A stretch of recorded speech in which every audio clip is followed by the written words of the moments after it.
Good morning students. Welcome to science class. Today we are going to see term 2 fourth lesson cell biology part 1. So listen carefully students.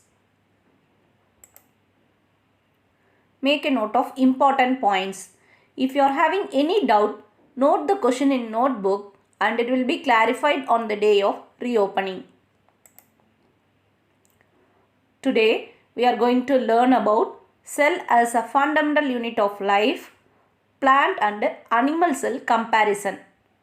So above these topics covered into book page number 57 to 63. Okay students, let's start today's session. Sometimes we are suffered by like cold, fever, stomach pain or any other diseases. At the time, we will meet a doctor and find out the reason for disease. Mostly, microorganisms cause diseases. For example, bacteria, viruses and protozoa. We are not able to see the microbes directly. So, we will see with the help of a microscope. So, microbes can be observed only through the microscope. Once again I repeat, microbes can be observed only through the microscope. For example, Salmonella species is a bacteria that can cause foodborne infection. Salmonella species is a bacteria that can cause foodborne infection.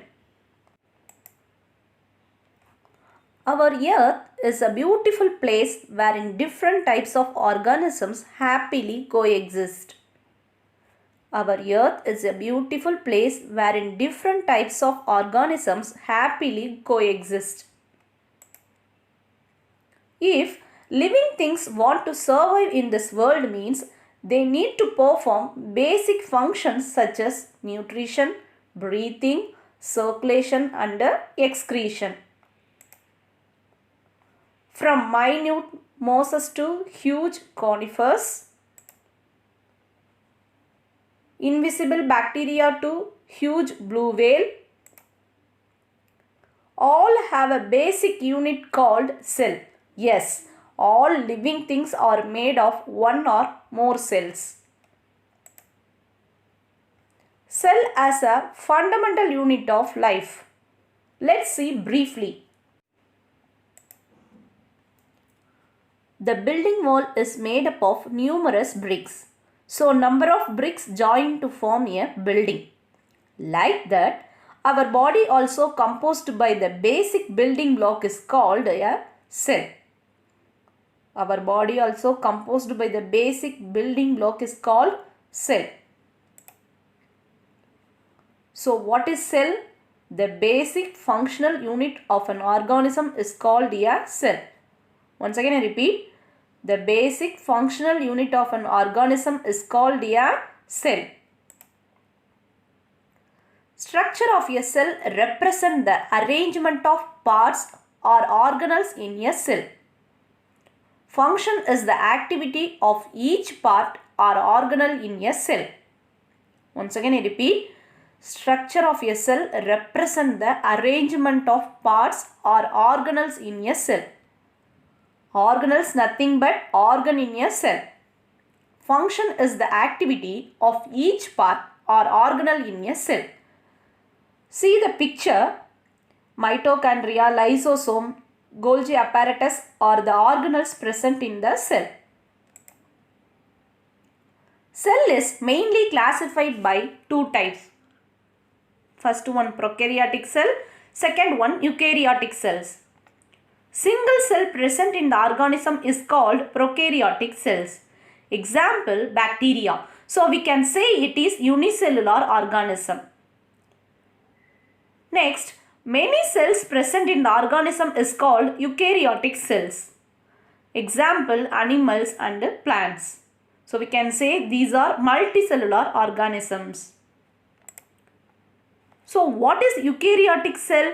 cells which has true nucleus is called as eukaryotic cell. It is bigger than prokaryotic cells. Once again I repeat, cells which has true nucleus is called as eukaryotic cell. It is bigger than prokaryotic cell. Example, plants, animals, most of the fungi and algae. So human body is made up of animal cell. Plant is made up of plant cell. First, we will study about unicellular organisms. Unicellular organisms are living entities that have only one cell. Unicellular organisms do not have internal organs. Unicellular organisms can be seen by the help of a microscope. Once again I repeat, unicellular organisms can be seen by the help of a microscope. As we all know, the body of all organisms are made up of tiny building blocks called cells. Let's see the examples of unicellular organisms. First one, all bacteria, that is E. coli. What is E. coli? Escherichia coli, Streptococcus and Halobacteria. Second one, all protists, it is amoeba, euglena and paramecium. Third one, some algae, that is chlorella and chlamydomonas. Fourth one, unicellular fungus, that is Saccharomyces or otherwise called yeast. Now we are going to learn about multicellular organisms. The cells are organized into tissues, organ and organ systems in a organism. That is multicellular organisms. These are visible. The body of macroscopic organism involves various functions. Once again I repeat, the cells are organized into tissues, organ and organ systems in a organism. Onion and man are examples for multicellular organism. Take one layer of onion and keep under a microscope. Now you will see the cells like this. This is human cells. Now we will learn about cell-to organism. Many cells function together to form tissues. Different tissues combine together to form an organ. And different organs to form an organ system, which leads to form an organism. Once again I repeat, many cells function together to form tissues.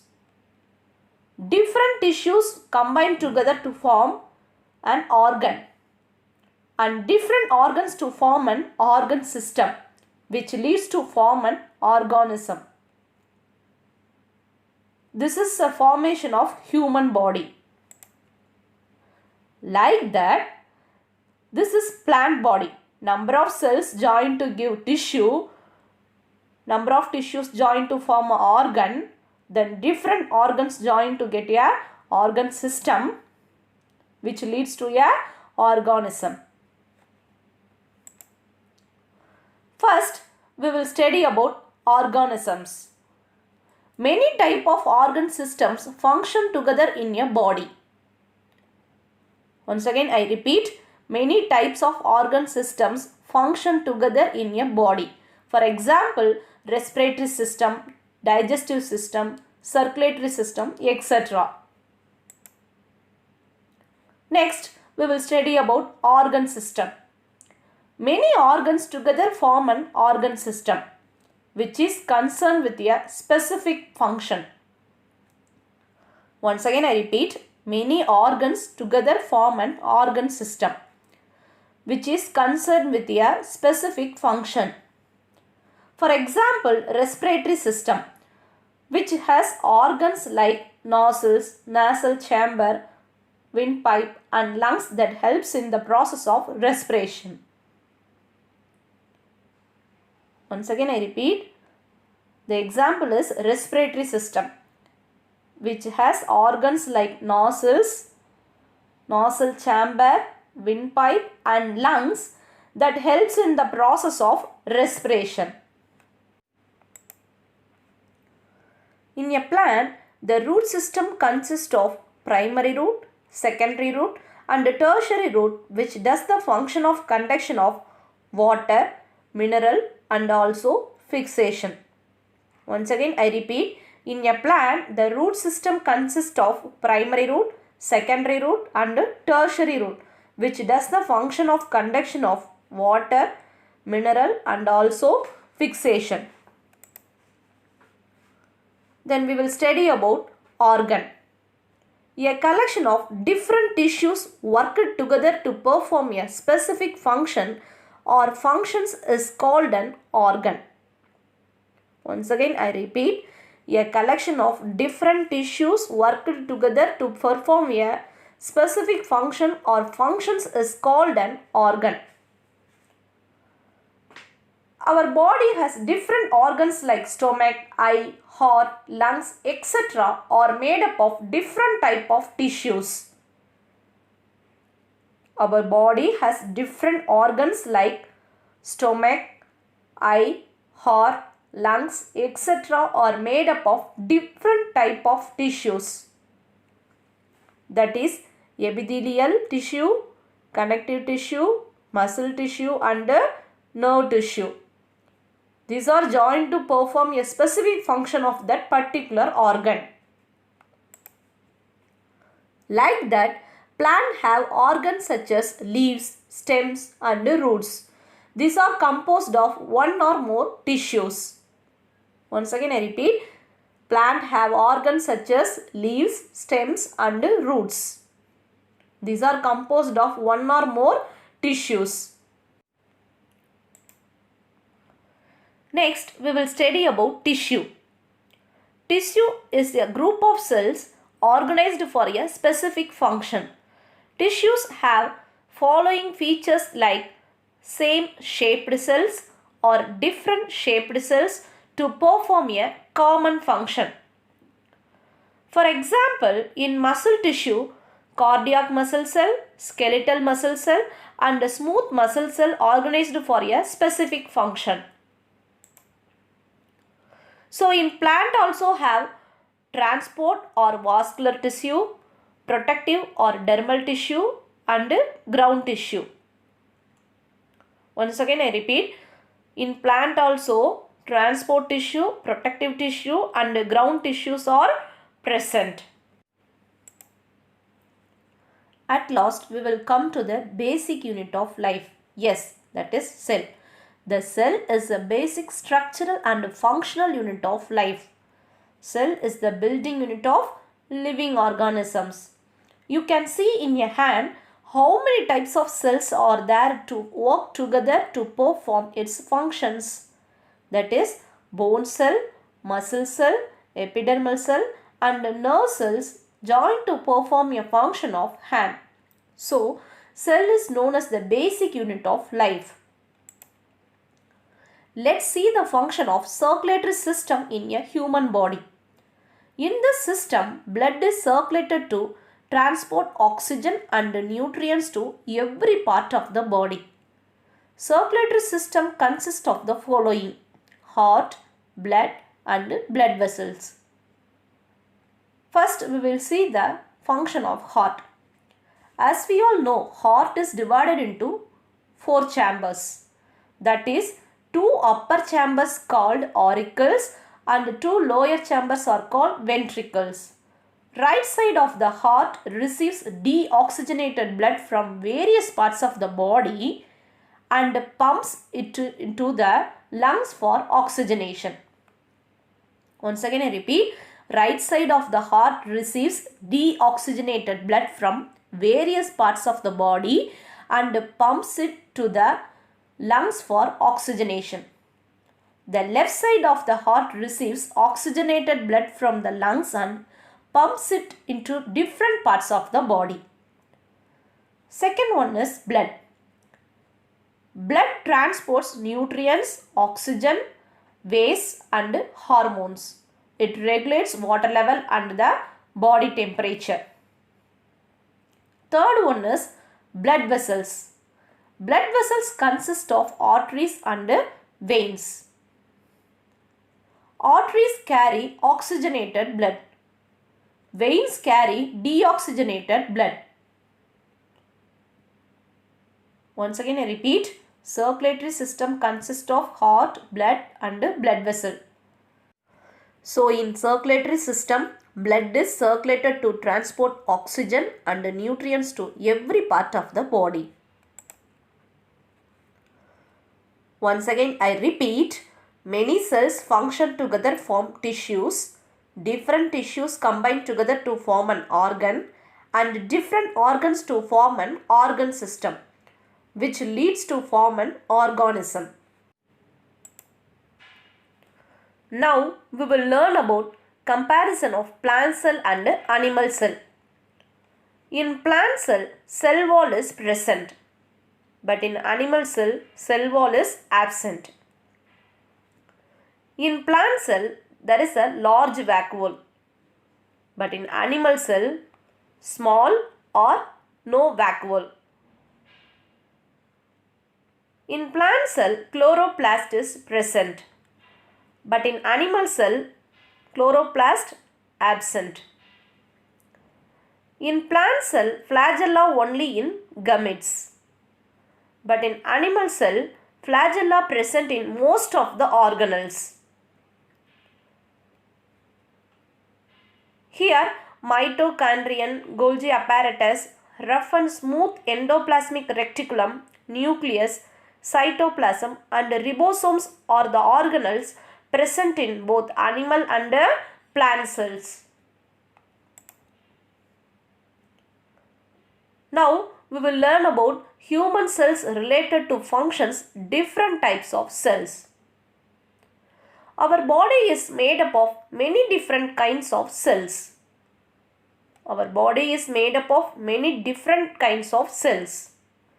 Depending on the function, cell has specific shape, size and may have some components which other type of cells do not have.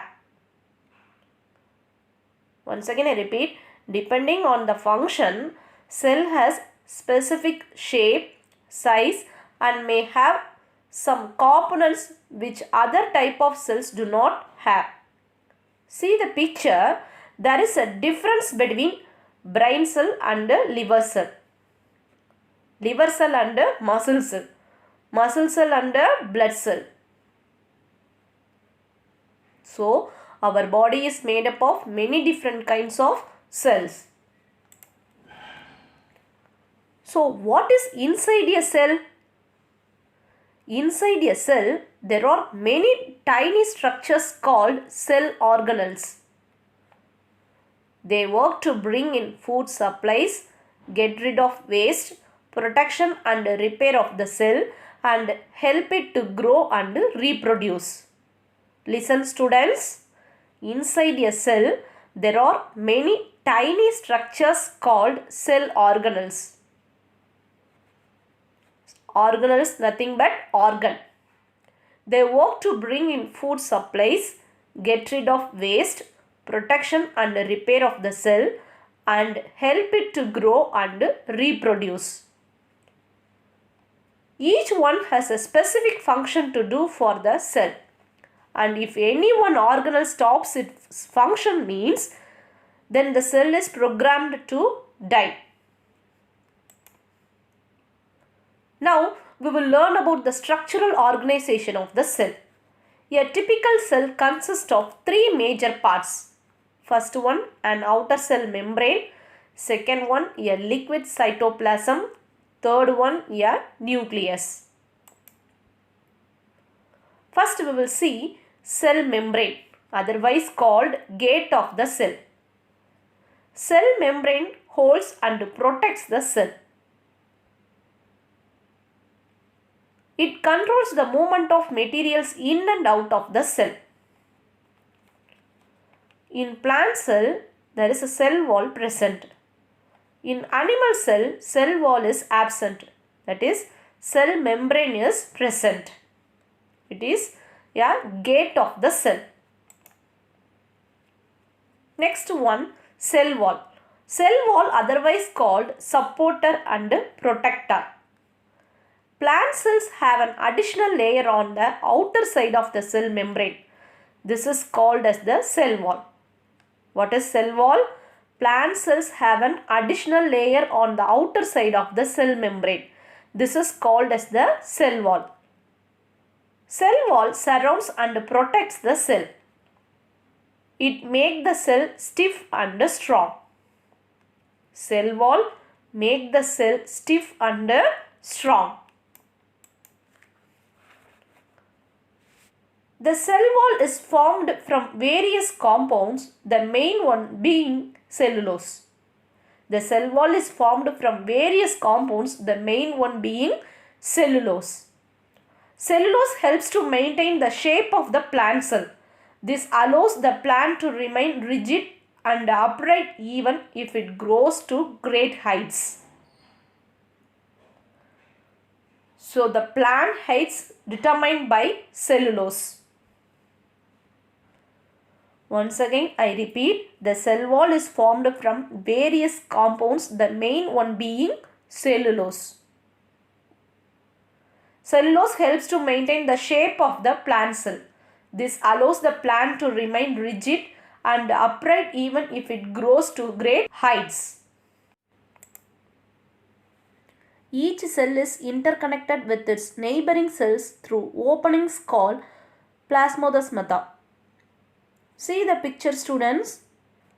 Each cell is interconnected with its neighboring cells through openings called plasmodesmata. This opening is called plasmodesma or otherwise called plasmodesmata. Now we will recollect the function of organelle in plant cell and animal cell. In plant cell, specifically cell wall and chloroplast is present. Vacuole is in larger size. In animal cell, centriole is present. Vacuole is smaller in size. The outermost covering of the plant cell is called cell wall. It maintains the shape and protects the cell. Chloroplast is an organelle characterized by its two membranes and a high concentration of chlorophyll and carry out the photosynthesis process. Next one, large vacuole. Vacuole is otherwise called storage tanks. It filled with both inorganic and organic molecules along with water to support the organelle. Next we will see the animal cell. Here centriole is a pair of minute cylindrical involved in the development of spindle fibers in cell division. Next one, small vacuole filled with both inorganic and organic molecules along with water to support the organelle. Nucleus, ribosome, cytoplasm, endoplasmic reticulum, Golgi body and mitochondria are the organelles present in both plant cell and animal cell. First we will see nucleus. The nucleus is the control center of the cell. It is the largest organ. Next, ribosome. Ribosome is a minute particle consisting of RNA. They synthesize polypeptides and proteins. Third one, cytoplasm. The cytoplasm includes all living parts of cell within the cell membrane but excluding the nucleus. Fourth one, endoplasmic reticulum. Endoplasmic reticulum is a network of membranous tubules and is involved in protein and lipid synthesis. Next one, Golgi body. Golgi body is a complex of vessels and folded membranes involved in secretion and intracellular transport. Last one, Mitochondria. Mitochondria, also called powerhouse of the cell. Mitochondria are organelles. They make most of the cell's supply of adenosine triphosphate, that is ATP, a molecule that cells use as a source of energy. Their main job is to convert energy. That's why mitochondria also called powerhouse of the cell. Now we will learn about specialized cells. Let's see the structure and their function. First one is epithelial cells. They are mostly flat and columnar in shape. What is the function of epithelial cells? They cover the surface of the body for protection. The function of epithelial cells are cover the surface of the body for protection. Second one is muscle cells. They are long and spindle shaped. Muscle cells are long and spindle shaped. They can contract and relax, allowing the cell for movement. What is the function of muscle cell? They can contract and relax, allowing the cell for movement. Third one is nerve cells. The body of nervous cell is branched with an elongated nerve fiber. Nerve cells are specialized to carry and conduct messages that coordinate the functions of the body. So what is the function of nerve cells? Nerve cells are specialized to carry and conduct messages that coordinate the functions of the body. Fourth one, red blood cells. Red blood cells are round, biconcave and disc shaped. Red blood cells carry oxygen and collect carbon dioxide from various parts of the body. What is the function of red blood cells? Red blood cells carry oxygen and collect carbon dioxide from various parts of the body. Okay students, I hope you are all understood about cell as fundamental unit of life and plant and animal cell comparison. Now let's see some textbook pages related to today's topics. Page number 57, lesson starts with the learning objectives. Page number 58 explains about cell as a fundamental unit of life. The building wall is made up of numerous bricks. In the similar manner, a beehive is composed of numerous hexagonal units. Some of the organisms are represented by a single cell. Therefore, they show a simple organization. The basic functional unit of an organism is called a cell. Page number 59 explains about unicellular organism, multicellular organism and cell-to organism. Some simple organisms are made up of only one cell. They are called unicellular organism. Example, bacteria. The cell are organized into tissues, organs and organ systems in a multicellular organism. Example, human and plants. Many cells function together to form tissues. Different tissues combine together to form an organ and different organs to form an organ systems, which leads to form an organism. Page number 60 explains about organ, tissue and cell. A collection of different tissues worked together to perform a specific function or functions is called an organ. Tissue is a group of cells organized for a specific function. Tissues have following features like same shaped cells or different shaped cells to perform a common function. Cell is a basic structural and functional unit of life.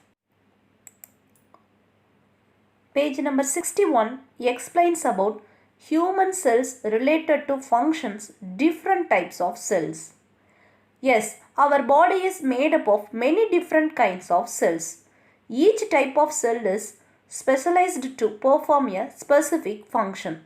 Depending on the function, cell has specific shape, size and may have some components which other type of cells do not have. So what is inside a cell? Inside a cell, there are many tiny structures called cell organelles. These organelles are responsible for providing needs of the cell. They work to bring in food supplies, get rid of waste, protection and repair of the cell and help it to grow and reproduce. And in this page also explains the structural organization of the cell. A typical cell mainly classified into cell membrane, cytoplasm and nucleus. The boundary of an animal cell is the plasma membrane, which is also called as cell membrane. Next one, cell wall, otherwise called supporter and protector. All animal and plant cells are enclosed or surrounded by a cell membrane, as you learned before. But in plant cells have an additional layer on the outer side of the cell membrane. This is called as the cell wall, that provides a framework for support and stability. The cell wall is formed from various compounds, the main one being cellulose. Cellulose helps to maintain the shape of the plant cell. This allows the plant to remain rigid and upright even if it grows to great heights. Each cell is interconnected with its neighboring cells through openings called plasmodesmata. Page number 62 explains about the comparison of plant cell and animal cell. In plant cell, specifically cell wall chloroplast is present. Vacuole is in larger size. In animal cell, specifically centrioles present. Vacuoles are in smaller size. Nucleus, ribosome, cytoplasm, endoplasmic reticulum, Golgi body and mitochondria are the organelles present in both plant cell and animal cell. Page number 63 explained about specialized cells, structures and their functions. Okay students, I hope you are all clear with today's session. It's time for evaluation. Be ready students. Answer the following questions. First question, why the cell is very important for us? Second question, what are the functions of cell wall in plant cell? Third question, what does cell membrane do? Fourth question, write correct sequence from cell to organism. Fifth question, what is plasmodesmata? Okay students, fourth lesson, cell biology part 2, that is cell organelles, is to be continued in next session. Thank you.